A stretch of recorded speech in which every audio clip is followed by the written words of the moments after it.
Hey, salut tout le monde, c'est Gaffin de chez Grey Goes Black. Donc, bienvenue au premier épisode de, comment on va appeler ça, derrière les coulisses. Donc, c'est quoi derrière les coulisses? C'est derrière les coulisses, tout simplement. Non, plus sérieusement, je voulais faire ces vidéos parce qu'en fait, bon, je commence à avoir de plus en plus de vues sur YouTube. Donc, avec ça, j'ai de plus en plus de personnes qui me posent des questions, mais les questions sont relativement variées. Et en fait, ce que je voulais faire, c'est... j'aime répondre directement aux questions, mais je trouvais que ça aurait été aussi simple pour d'autres personnes aussi, si je faisais des petites vidéos qui n'aura pas vraiment d'effets spéciaux, etc. On va pas aller, comment dire, on ne sera pas en train de visionner des belles voitures ou des prestations que je fais. C'est plutôt répondre aux questions que je reçois. Et donc, je voulais commencer par le plus simple pour moi. Bon, en fait, ils sont tout simples à la fin de la journée. De plutôt les questions, répondre aux questions. Donc, il y a une question qui revient relativement souvent. Et c'est la question, c'est quel matériel j'utilise pour tourner mes vidéos? Est-ce que j'ai suivi une formation pour ça? Et quel est l'outil que j'utilise pour mettre mes vidéos en ligne? Donc aujourd'hui, je voulais un peu répondre à toutes ces questions-là. Stay tuned. Est-ce que j'ai suivi une formation? Ouais. Et je crois que j'en ai encore besoin. C'est compliqué. Quand j'ai ouvert ma boutique, je me suis dit qu'à un moment donné, je serais forcé de faire des vidéos. J'essaye de pousser ça au plus loin possible, mais je trouve que la visibilité qu'on a sur YouTube, elle est juste énorme. Et aussi, j'avais envie de partager ma passion avec des passionnés comme vous. Donc, je fais le gros plongeon, comme on dit. Je suis parti en ville, je me suis acheté un réflexe. En étant plus petit, je me rappelle à la maison, mon père avait toujours un Canon. Donc, je suis fidèle à lui. Je me suis acheté un Canon, un réflexe numérique, un 850D, qui n'est pas très bon appareil, mais maintenant la plupart des gens ils tournent avec des Sony, qui est la caméra qui est pointée devant moi. C'est un Sony ZV-1 qui est plutôt une appareil pour les vlogs parce qu'elle est petite, légère et facile à utiliser. Donc revenons, je suis rentré à la maison avec mon nouveau Canon, j'ai ouvert la boîte et j'ai dit what the fuck. Clairement, bon, j'ai fait quelques photos nulles, après j'ai essayé les vidéos encore plus nulles, mais j'ai insisté et à la fin c'était toujours nul. J'ai fait appel à un professionnel. Dans mon cas, c'était Ramzi de RM Photociné. Il a une chaîne YouTube que je vous invite à jeter un coup d'œil parce qu'il fait vraiment des belles vidéos. Il est passionné par ça, il est passionné par le voyage et en fait, il filme tout ça. Donc c'est vraiment beau à voir. Donc Ramzi est venu. Il m'a demandé ce que je voulais et en même temps je lui ai dit qu'est-ce que j'attendais de lui. Il m'avait demandé c'était quoi mes bases dans la photo. J'ai dit si j'étais sur l'échelle de nourriture, j'étais le plancton.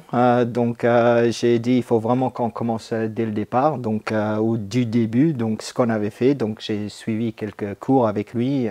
C'était bien parce que Ramzi est il est très doué dans son domaine et sa grosse qualité c'est aussi qu'il est très patient. Il fallait de la patience avec moi.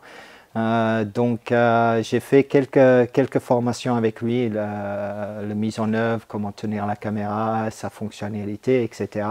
Et après, on a poussé un peu les choses comment faire le staging avant un tournage et aussi regarder le côté lumière qui est encore très compliqué, je dois l'avouer. Et depuis, voilà, je tourne quasiment seul, qui n'est pas facile non plus. Donc, ça m'a nécessité d'acheter plusieurs appareils pour avoir des différentes d'angles et de prise de vue quand j'étais en train de tourner.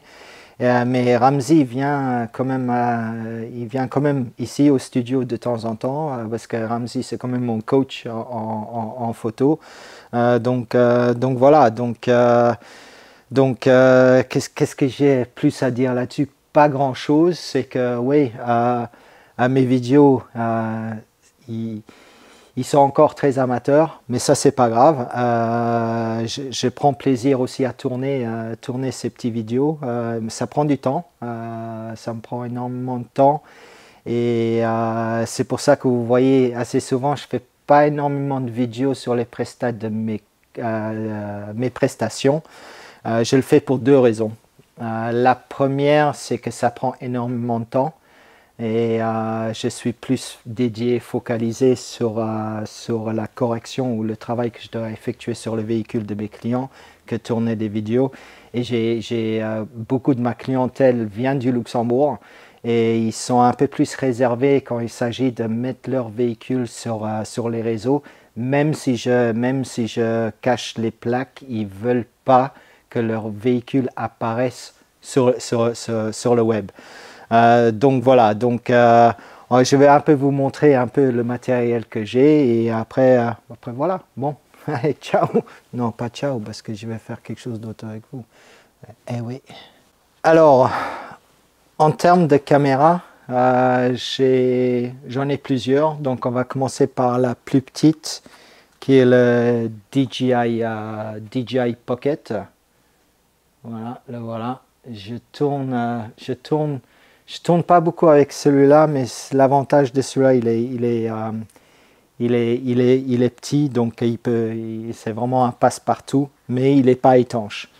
Donc pour d'autres prises où je suis plus exposé à l'eau, je préfère partir avec mon GoPro ici, qui est le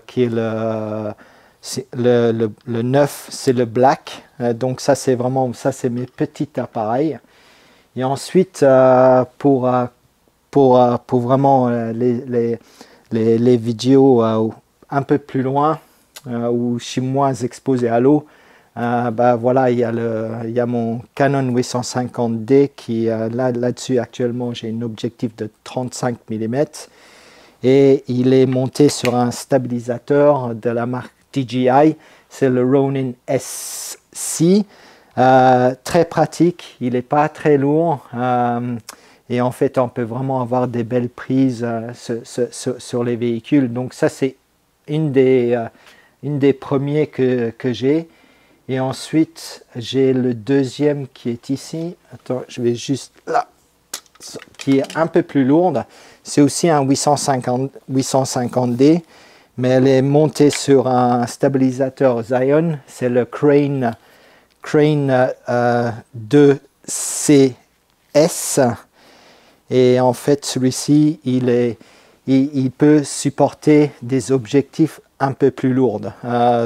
Qui est ici est le 18-35 mm, ou également il peut accommoder les objectifs, les 24-70 mm aussi. Donc voilà, c'est pour ça que j'en ai deux. Et c'est des outils que je m'en sers de plus en plus dans mes vidéos. Voilà, quand il s'agit du logiciel, moi j'ai opté plutôt pour Final Cut Pro 10 parce que déjà je suis un grand fan des produits Apple, don't judge. Et deuxièmement, c'est parce qu'en fait c'est une application qui est relativement simple à utiliser. Il n'y a pas d'abonnement, on le paye une fois et c'est tout. Les upgrades sont gratuits. Donc, est-ce nécessaire d'avoir tout ce matériel? Non, clairement. C'est un choix personnel. On peut parfaitement faire des vidéos. Il y en a qui le font avec une simple téléphone et à mon avis, ils ont des meilleurs résultats que moi. Mais moi, je suis un all-in personne. Donc, quand je m'investis à fond dedans. Et puis voilà, donc j'espère, il n'y a pas énormément plus à ajouter comme contexte. Donc voilà, c'était le premier des bruts, comme je vais appeler ça, ou vlog, mais je préfère brut, behind the curtains, etc. Donc j'espère que ça vous a plu. Si vous a plu, tant mieux. Si vous a pas plu, ok, c'est pas grave non plus. Bon voilà, je qu'à vous souhaiter happy detailing. Allez, salut les amis, ciao ciao.